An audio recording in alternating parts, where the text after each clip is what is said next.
Is your debt causing you sleepless nights? Knock your debt out with Debt KO.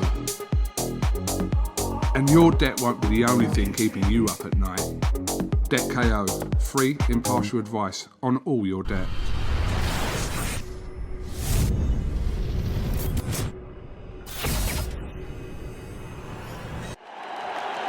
This is something that comes along every now and then in generation, and it's special.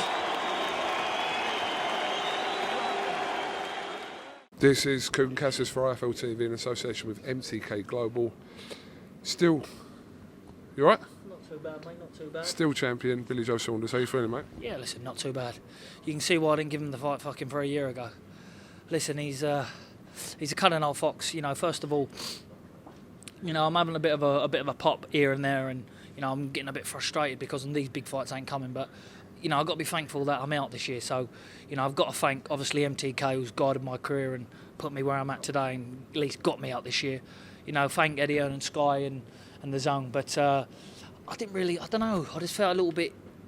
There's a lot of ring rust in there. It was like shades of sitting at home on the couch. Then it was like boxing in a graveyard.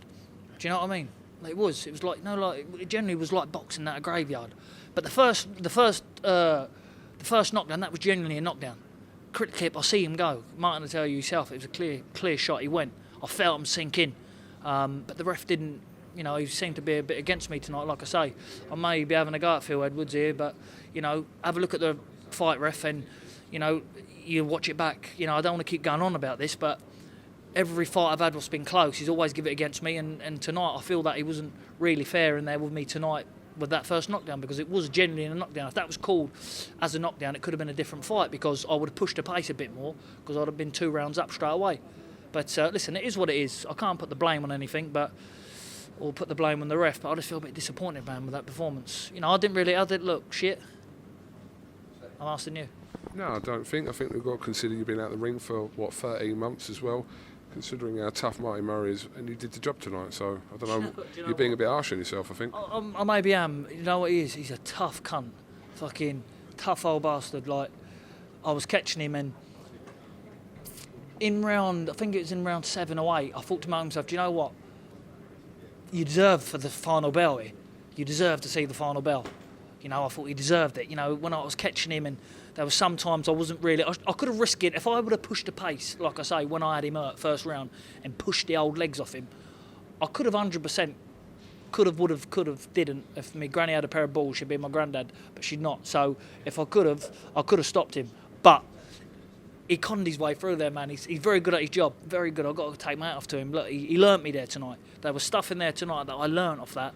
I just got to build on it now. But listen, I've been out 13 months. I need to know next weekend, or in 2 weeks' time, when my next date is. When is it? You know, give me another date. Let's stay in training over Christmas. Let's not go up to weight. You know, have a break, but back in camp, and you know, getting some big fights in, because I need the big fights now. Just turned 31. It's no good sitting around another year waiting for people. I'm world champion. If I might as well do that, I might as well just pack up the gloves and set back. If the big ones ain't coming. I was going to ask you that you spent the whole of this year almost not waiting about for Canelo. You ruled yourself out of that fight earlier on, kind of during the lockdown situation. But are you going to spend 2021 kind of just, if these fights are not happening, what are you going to do? If Golovkin's not happening, Canelo's not happening? KUGAN, this is how it is, mate. If I haven't got the big fights in 2021, then I genuinely will call it a day. You know, I've got loads left in me, but I'm feeling like I'm being robbed of my youth. You know, of making these big fights. Like I say, I'm not here turning them down. I'm actually putting the shift in, trying to get them, trying to make them happen. But look, it is what it is. I'm going to stay in camp. I'm going to stay ready. I'm going to be on the phone to my management. You know, have a brief contact with them and look for a next date. But I need another date straight away to keep my head in the game. Look, when I boxed Willie Monroe and straight back in camp for David Lemieux, we saw the best of me. And again, if I had a week or two off now, ticked over, back in the camp and ready for a big fight, we see a different Billy Joe again. But you know, you need these big fights, because if the time's passing by and they're not getting made, I'd rather just sit back and go, do you know what, 30-0 now, I'll see you later, if they're not going to be made. And that's not a way of going, trying to say, oh yeah, better get him a big fight. It's just how I feel, because it's all right, I can get in there and beat the. Listen, no disrespect, B-level fighters, you put me in there, give me 4 or 5 weeks' notice, 6 weeks' notice, I'll climb off my couch and beat him. I'll look like that, but I'll do it. You put me in with a world elite fear factor level, then you see a different one. But look, it is what it is. Big respect to Martin. True warrior. Do you know how he stayed in there tonight? His family should be proud of him. You know, I can't take anything away from him. He deserves the payday. I'm happy that he got the payday. I'm glad I'll give him the fight. You know, I'm pleased I'll give him the fight, and I hope he has a good Christmas, and I'm not taking anything away from that man. But I need the big fights 2021. Is it an ideal situation for you to fight the winner of the fight that's happening in a couple of weeks? Obviously, if Callum Smith does manage to beat Canelo, that's an easier fight to make because you're kind of both under the same stable, if you like. But is that the ideal situation for you, that you fight the winner of Callum Smith and Canelo? We all know if Callum Smith wins and causes an upset, we know there's a rematch clause. I haven't even looked at the contract, but there will be a rematch clause. Every champion's got that rematch clause. But I don't know. I don't know if Canelo would have, if Smith would have been sort of called in, semi-fit, semi-ready, 4 or 5 weeks' notice.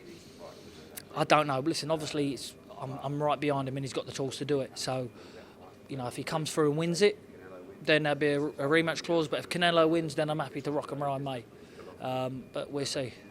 Just earlier and talking there, and he's mentioned obviously Golovkin, someone you've been linked with for a numerous about years. I've been linked with everybody. Look at me now, slow feet, slow hands, getting it. You know, Martin Murray put a good fight tonight. These world champions come out and fight. Let's unify. This belt's here to be taken. Do you know what I mean? Come and take it. Let's just make a big fight. And listen, I'll do a deal as much to say as let's make a unification and do a winner takes all. Money, belts, everything. You know, but let's just get one made. Let's just do it. So.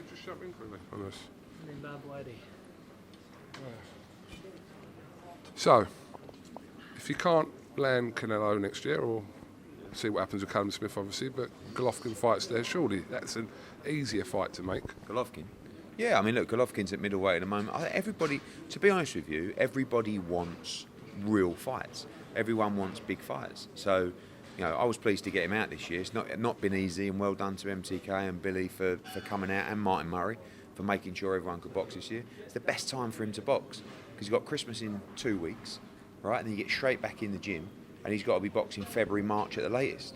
But, you know, I don't want the reason there's no value in him fighting Caceres, him fighting Martin Murray. We signed Billy Joe Saunders to put him in the biggest fights in the division. We had it on a plate. It was done, right? No one's fault. Global pandemic, we lost the Canelo fight. So now we've got to go and get it again, or we've got to get a fight like that, because otherwise we're wasting our time. He's wasting his time. No one wants him to have a voluntary defence. No one wants him to fight Zach Parker. We've got to find out how good Billy Joe Saunders is. And you only do that against Andrade, Golovkin, Callum Smith, Canelo Alvarez. And that's really the four. You know, Daniel Jacobs, maybe, you know, he had an under-par performance, but still a big fight in America. But for me, you know, he just wants to dive in. And there's a lot of people right now, believe it or not, that want to dive into big fights as well. Callum done it. Honestly, speaking to Canelo and Eddie Reynoso, they want to fight anyone. I think Golovkin's at a stage where he, you know, no one wants to take easy fights. We know we're in a bit of a strange situation at the moment, but, you know, that's hopefully, as hard as we've worked on behind closed doors, hopefully that's the last one tonight, because next week we've got fans back, and he knows it's difficult out there. You can't use it as an excuse, but it's not the same. Definitely not the No. same. He said that if he can't land the big fights next year, then he'll think about calling it a day. Is that what you just said? That's what I said in a nice about way, because listen, I've been boxing. I can't box for another year at this level. I need, obviously, and Eddie knows. We all know. Otherwise, it's a wasted career. You know what I mean? And not only, like he said, there's no value there. There is no value there for that sort. It's no value for my time to be boxing at this level. Listen, I've got to be thankful, and obviously thank Eddie and MTK for working together and getting me out this year, because there's fighters out there were sitting on their ass. So I'm happy to be out this year, but every single year now, since I've been world champion since 2015. People can say what they want about me, but, you know, I feel that I'm slightly avoided maybe, but, you know, there's errors and cracks there now where people must see and think, well, do you know what, let's give him a chance. I think after you boxed Lemieux, people looked at you and thought, fuck me, he's a nightmare. But I think, you know, I actually thought you boxed really well tonight.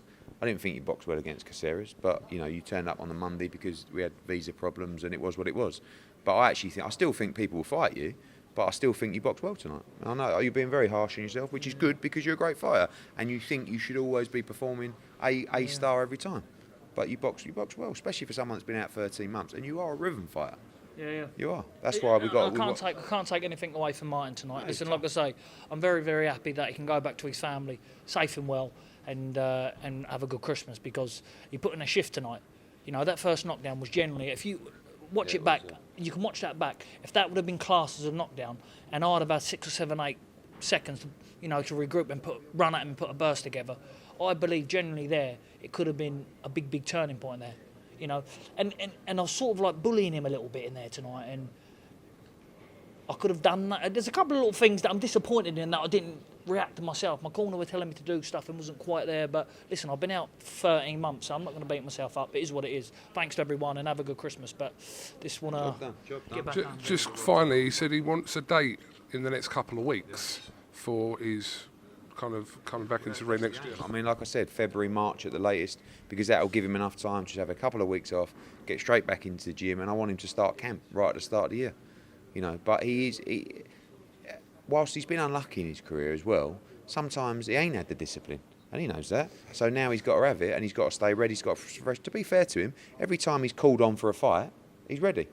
But sometimes it's hard work, and he knows that sometimes during a camp you concentrate more on probably making weight than you do on actually the boxing side. Now with Mark Tibbs, he can do that. He can get the right fight at the right time. He can go in without having to worry about, I've got to bring the weight down, I've got to do this, I've got to do this. He should be making 168 easy. And he will do, as long as he don't come into camp at 190. And he won't this time, because he knows, by the way, when he knows he's in a real fight, he'll be double switched on, as he was with David Lemieux. He knew that night it was a real fight, and he absolutely put on a masterclass. But he's in his prime still, but we've got to make it count. Well done, Billy Joe. Thank you very much, Eddie Hearn. Thank you. Thank you. This is something that comes along every now and then in generation, and it's special.